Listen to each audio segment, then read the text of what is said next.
Let's get this debate going. We have former U.S. Marine and war veteran Kenneth O'Keefe joining us from London, and also senior fellow at the Center for American Progress, Lawrence Korb, who joins us from Washington.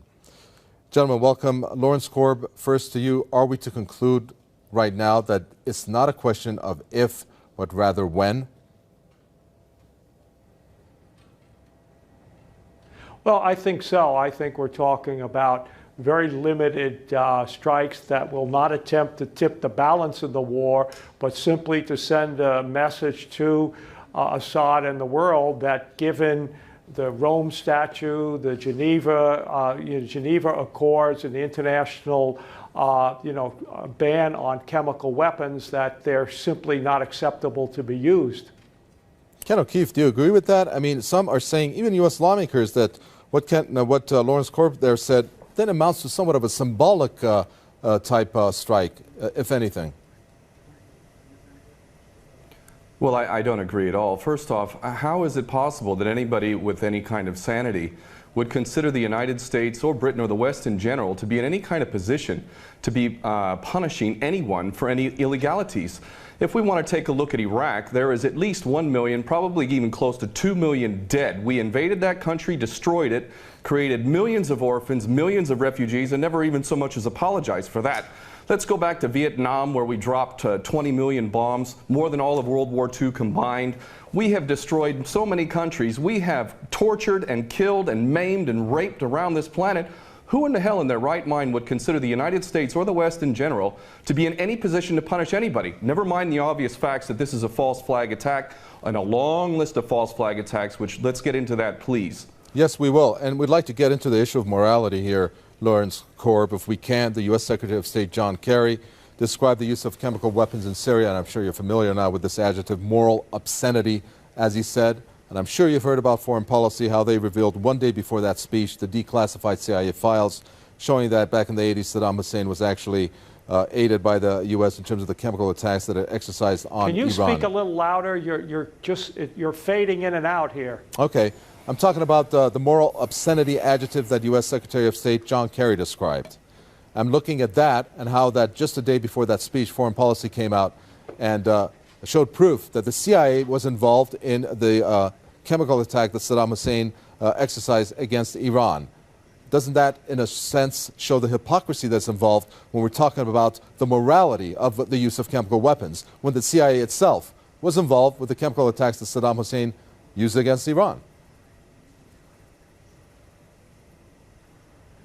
Well, there's no doubt about the fact that they knew that Saddam would use the chemical weapons and didn't speak out when they were wrong back then. But that was before the international treaty banning chemical weapons, which doesn't come till the 90s. And so it's a different era. You have a treaty that went into effect in 1993. What you're talking about was back in the early 1980s. But you're right. The United States and other countries should have spoken out about the use of chemical weapons. We didn't use them, but we knew that Saddam was going to use them against the Iranians to prevent a breakthrough in that war. Ken O'Keefe, it's kind of ironic that you have the UN Secretary General Ban Ki-moon and the UN Special Envoy Lakhdar Brahimi.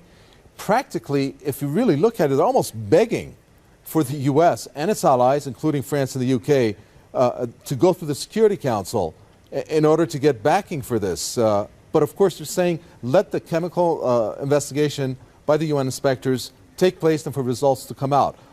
I mean, what does that mean in terms of international law, what the U.S., UK, and France in particular are pursuing here? Well, we don't operate under international law. What we have is the color of law, the law of the jungle, in which the rich and the powerful basically determine what goes and what doesn't go.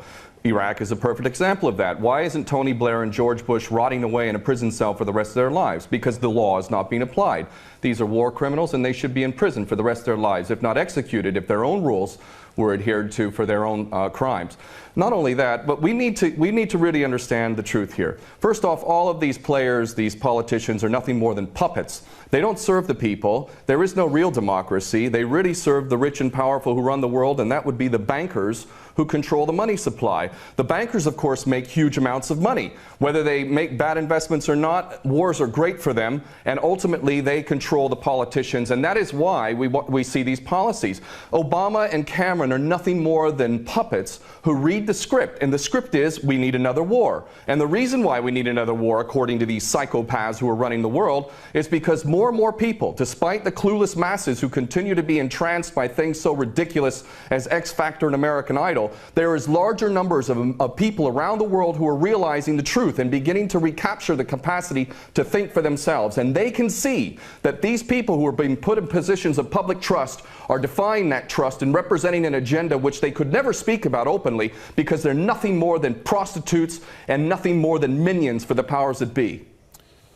Lawrence Korb, you talked about what was a limited strike. I'm looking at some of the statements that are coming out from the U.S. officials, and they have this particular two that I'm going to refer to said they want to remain anonymous.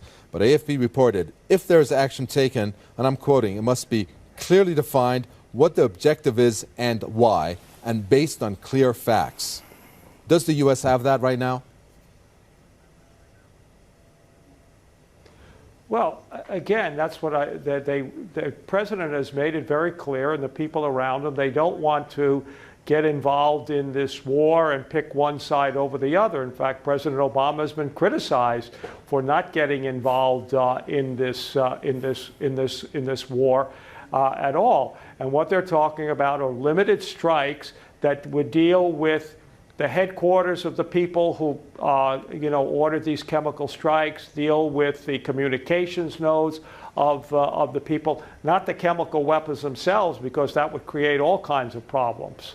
But they also said, this is the other anonymous U.S. official, that it's going to be more than a single set of military strikes, and the options are not limited just to one day of an assault. It kind of goes against what the U.S. has said.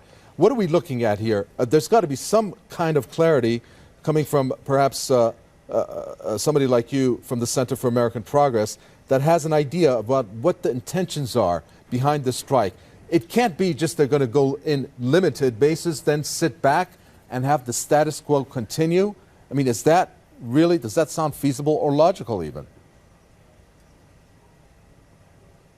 Well, I think their intention, they've got 4 destroyers. Each of the destroyers has 24 missiles, so you're talking about 100 missiles all told. They've been very clear they're not going to use aircraft, and my guess is they will go in and strike the headquarters of the groups that control these chemical weapons, some of their communications facilities, some of the troops that have been involved in this, and basically send that message. Now, if the Assad government should decide to ignore that or use chemical weapons again, then I think you would see further strikes. But the intention here is to send a signal that after the treaty that bans the use of chemical weapons, these will not be tolerated anymore. The United States not trying to get involved in this war. In fact, the president's been criticized by some of our allies and people here at home for not doing more. You know, it's very interesting, Ken O'Keefe. I don't know if you caught the presser that Bashar al-Jafari, Syria's envoy to the UN, had earlier, a couple hours back, and he said this is all because of Israel. Israel is actually responsible behind the uprisings from North Africa throughout the Middle East. And this is a push by Israel onto the U.S. to basically go and attack Syria. What is Israel's role in this, Ken O'Keefe? Well, the Greater Israel Project is all about destabilizing surrounding nations, ultimately in pursuit of this dream of Greater Israel from the Euphrates down to the Nile, all the way over to the Eastern Mediterranean. This is the dream of these psychopaths, and so destabilizing governments, creating sectarian strife is all part of that menu and all part of the design to create Greater Israel. So that goes that's self-evident. But I have to go back to what this gentleman is saying in Washington, D.C. about America not wanting to get involved or Obama not getting involved. What are you talking about? We have been arming people directly who are Al-Qaeda. Al-Nusra Front is Al-Qaeda. These people are psychopaths to the worst order. They're conducting suicide attacks. They're gassing people. We know, Carla Del Ponte said in May that it was the so-called rebels in Syria that were using sarin gas, not the Bashar al-Assad regime. No, it was not. We know that the United States president is arming people who are on the U.S. terrorist list. He should be convicted of aiding and abetting, giving material support to a terrorist organization. But then again, you know what? We, the West, the United States in particular, Israel and Britain, are the biggest terrorists on the planet. So our little junior partners in Al-Qaeda, which is nothing more than a CIA database, thus the name Al-Qaeda, this is nothing more than a group of terrorists working together, each playing one different role, but all of them working together for the same goal, which is to maintain this hideous and sick and twisted, unjust world that we have, which is a perpetual state of war. Always one illusion, one boogeyman after another. But the fact is, Obama is nothing more than a puppet war criminal, just like his predecessor and every other U.S. president before him. So please don't tell people out there that the U.S. is not involved. It's directly involved, and it is arming people who are absolute psychopaths. Lawrence Korb, your reaction? Well, first of all, it's not. It's providing non-lethal aid, and it's discriminating among the groups. In fact, after the last round of chemical attacks, the United States wanted to increase the aid, but General Dempsey, the chairman of the Joint Chiefs of Staff, basically said we do not, we can't discriminate among the rebels, and so none of that equipment has gone there. So this idea that somehow, and remember, this was started in Syria, like in Tunisia, by people who are concerned about the fact that you had an authoritarian government that was basically not giving people all the rights and freedoms that people deserve. We had nothing to do with starting that. From the point of view of the United States and Israel before all of this, we were very content with the world the way that it was. Then Senator Kerry, now Secretary Kerry, actually went and visited Assad back in 2006, to try and reestablish relations. So we did not start this, did not want this to happen. But once it did, and the Assad regime cracked down on these people mercilessly, the international community began, and it's not just the United States. The Arab League, for example, is very, very concerned. The United Arab Emirates concerned. They're providing much more equipment than we are providing to those people. We want to see, and again, President Obama, about a year ago, his only statement was that using chemical weapons, because we know that Syria had them, will be crossing a red line, and they've obviously done that. Now, they're going to present their information here in the next day or so before they take military action, and then I suggest that all of the people who are claiming that it wasn't Assad sit back and take a look and find out exactly what happened. If the Assad regime had not been involved in this, why wouldn't they let the UN inspectors in right away to ascertain? They wouldn't. They waited till 4 or 5 days until the place got cleaned up. They didn't wait 4 or 5 days. That was clear of what happened. They had to get together a safety precautionary measures for the sites to be visited. Ken O'Keefe, there is this defense that the Syrian government is aptly presenting. Walid al-Muallim did that yesterday, and then we had Bashar al-Jafari today talk about how they've allowed the inspectors to go in. But it seems, and why is that? And I'm thinking further, Ken O'Keefe, don't they have intelligence? Doesn't the United States already know who is behind this? It's obvious it's not the Syrian government.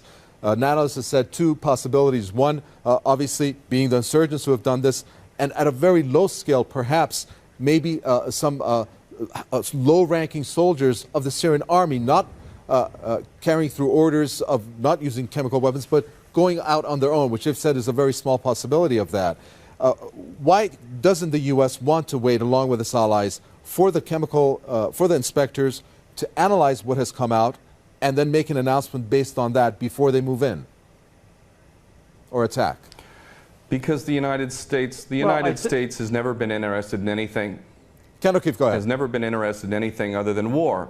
The United States is in a perpetual state of war because the bankers control the politicians and they read the script as given to them by the banksters, and they make huge amounts of money off of this. What this gentleman is saying about the United States not wanting war, not wanting to get involved is like Iraq 2.0. It's a repeat of the same rubbish that was said, oh, we don't want war, war is a last resort. That's absolutely untrue. It's a lie.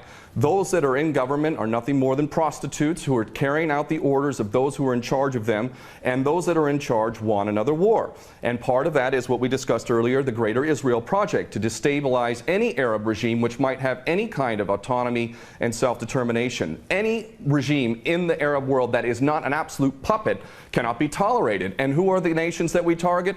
Those that are not puppets. We don't target those like the Saudi regime, which is the biggest human rights violator in that region. It's cutting off people's heads in public, cutting off hands. It is the most grotesque regime on the planet, and yet we give that regime weapons, and it's no problem whatsoever.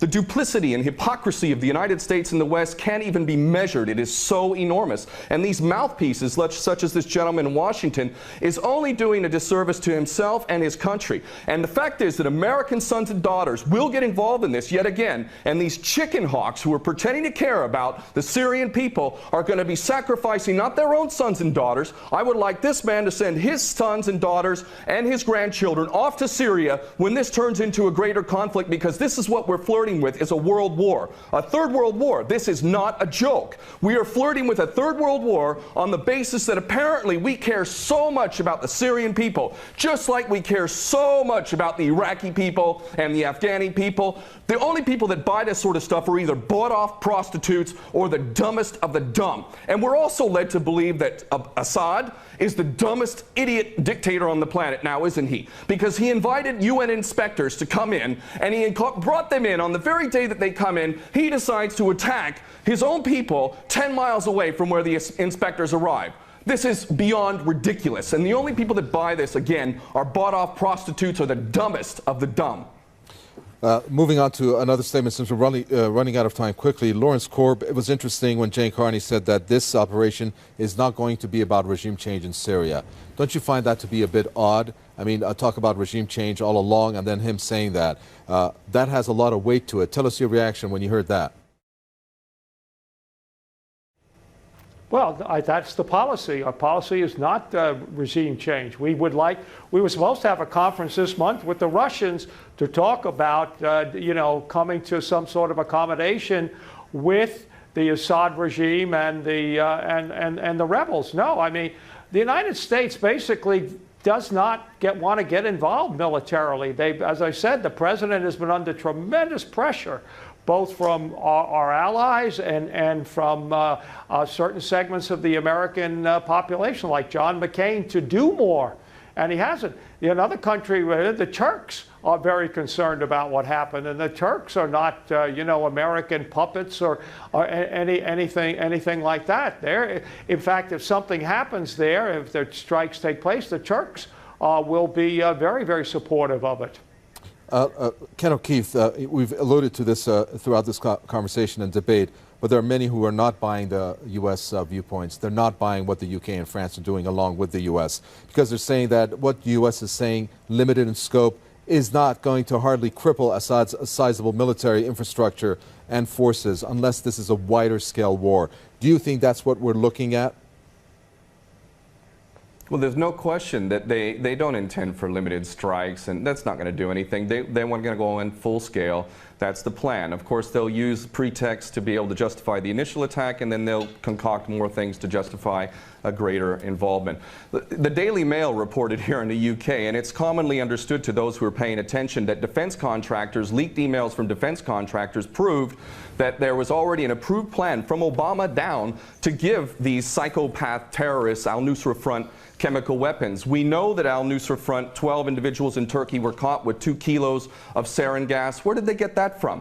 And this is, you know, clearly a false flag. We understand this to be true, and it's the only way that they could justify an attack at all. And I have to say, I'm happy that the gentleman in Washington mentioned Dempsey, General Dempsey of the Joint Chiefs, because I'll tell you what, more than anything else, it is the true American patriots, those who are sick and tired of having given up their life to basically serve the American dream, the American nation, the Constitution that they swore to uphold. It's those military men and women. It's you now. It's coming to you now. Are you a patriot or are you not? Are you going to let your nation descend even further into the chaos and corruption that has been so sick and so twisted that it's destroying American lives as well as the rest of the world, to the tune of 22 American servicemen a day who are committing suicide? Are you going to sacrifice more of your American sons and daughters for Israeli wars, for Zionist wars? Are you going to continue to do that because you are not a patriot? You are in fact aiding and abetting the terrorists you supposedly think you're fighting against.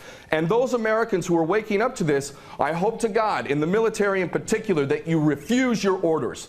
And this is why the people of America who are refusing to buy this nonsense, the overwhelming majority do not support any kind of attack on Syria. And in those in the military, I know that the powers that be are very, very frightened that high-ups within the military will refuse the orders. And I hope this is exactly what happens if an attack on Syria occurs. Very well. We're going to leave it there. Thank you very much, former U.S. Marine and war veteran there, Ken O'Keefe, talking to us from London.